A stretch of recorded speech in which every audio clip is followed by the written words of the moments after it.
You ever feel that you're missing that secret sauce that's going to skyrocket your career? Well, friends, we've come across countless teachers, but there are those few, those rare few, those mentors who are going to give it to you straight, even if it hurts. Now, I've had the privilege of meeting my mentor during my early years of my residency. And I'm going to share with you today the most important lessons he had given to me in my final 4 years. And today I'm going to share with you the 4 invaluable lessons he had given to me. And it's the same lessons I've been using for the past 20 years. So friends, if you're new here, I'm Dr. Harry. I'm an emergency physician, but I'm also a certified high performance coach. And I help coach today's young physicians become tomorrow's leaders. So friends, my mentor was tough, but he was also caring and he wanted me to succeed. And I've been using his wisdom. And I'm going to just share with you his 4 most important lessons he had given me during my final year of residency, my final month of residency, because I asked him, hey Kevin, what is your last bit of advice that you would give me before I head off on my own? And the first thing he said to me is like, Harry, you don't need a BMW. And I was completely taken aback by that, because a little backstory about that is I've loved BMWs even when I was a kid, and I've always wanted a BMW M3. And I've always been telling my mentor that, when I graduate, I'm going to get a BMW because I felt that I deserved it. And in my final month of residency, he tells me, Harry, you don't need a BMW.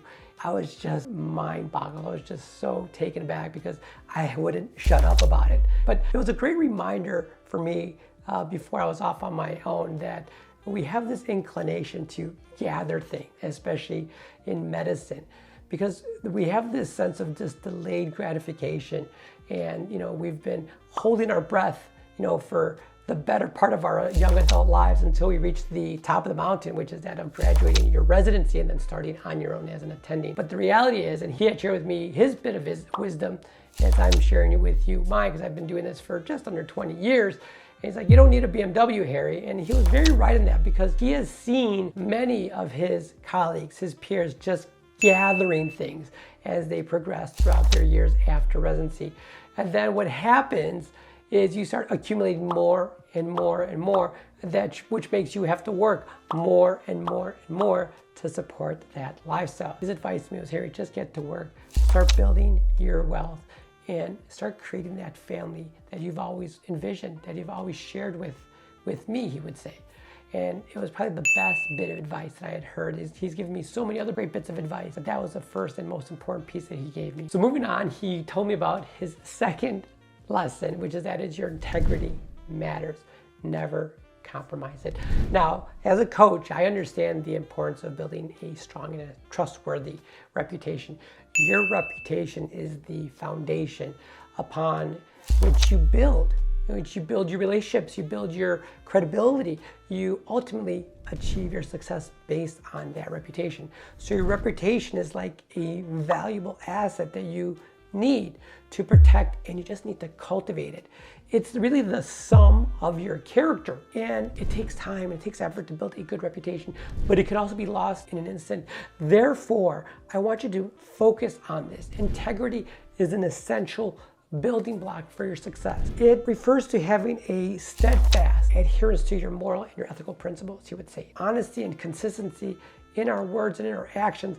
Integrity is key. Living with integrity means being unwavering in your values and unwavering in what you firmly believe, regardless of the situation, regardless of the pressures that come up upon you. And there's going to be plenty of them, especially in the world of medicine.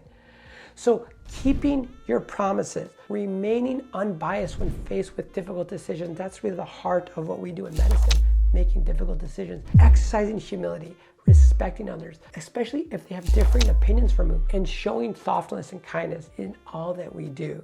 That was a fantastic piece of advice, and it's been so important for me to hold steadfast to that throughout my years of doing this, because our lives bring us many, many rewards, but it's only if we are true to ourselves and being that of a person of integrity that will ultimately give you that success. Lesson number 3, fail will happen. Love it and learn from it. Now, I remember as a resident, I always had that safety net. As a resident, you probably have that same feeling. Some of my greatest attendings would let me struggle and they'll let me fail. But I always kind of knew in the back of my mind that there was this safety net, that they would catch me if I fell. If they wouldn't let me fall too far, but they'll let me fall, they'll let me hurt a little bit.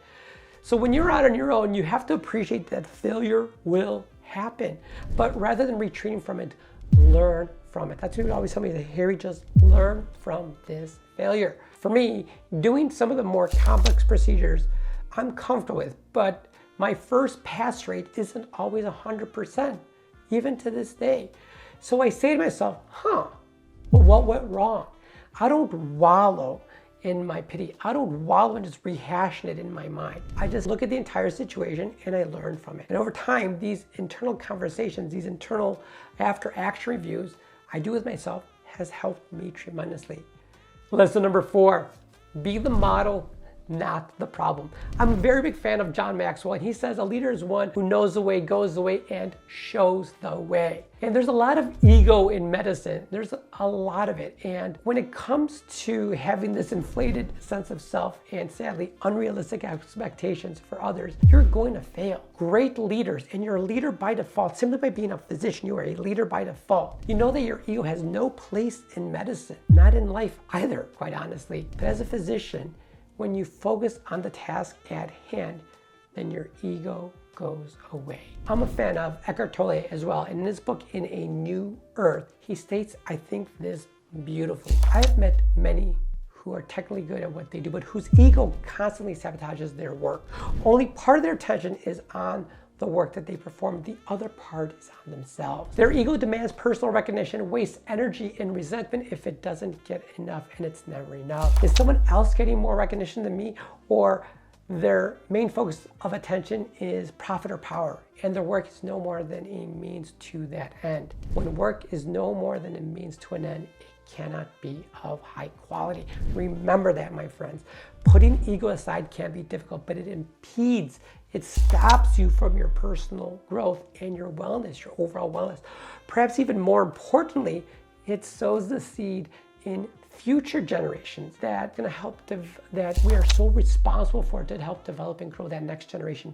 Don't put that seed of ego in their mind. You know, in the span of my medical journey so far, the wisdom that my mentor Kevin had given me stands really as a beacon, as a lighthouse, and it helps illuminate the dark corners of uncertainty. Now, those 4 lessons that he had given me dozens more, but these 4 lessons he had given me were not merely words.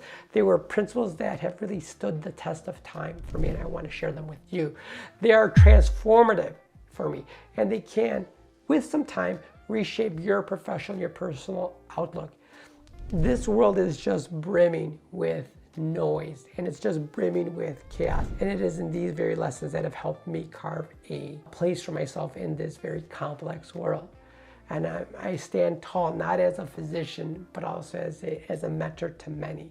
And that could be to my children, to my community, but also to the younger generation that comes after me. So to all my young physicians out there, my message is clear. Embrace these lessons. Let them be your guiding compass, and as you travel through the challenging terrain of your career, let integrity be your torchbearer, resilience be your shield, and humility be your companion. I want to tell you this, that it's going to be a hard journey, but it's a wonderful journey. It's not about reaching the pinnacle. It's about the legacy that you leave and the lives that you touch and the difference that you make. Now, before you go, my friends, if you ever wondered what it truly takes to stand out in this field of medicine that we're in, I've got something special for you.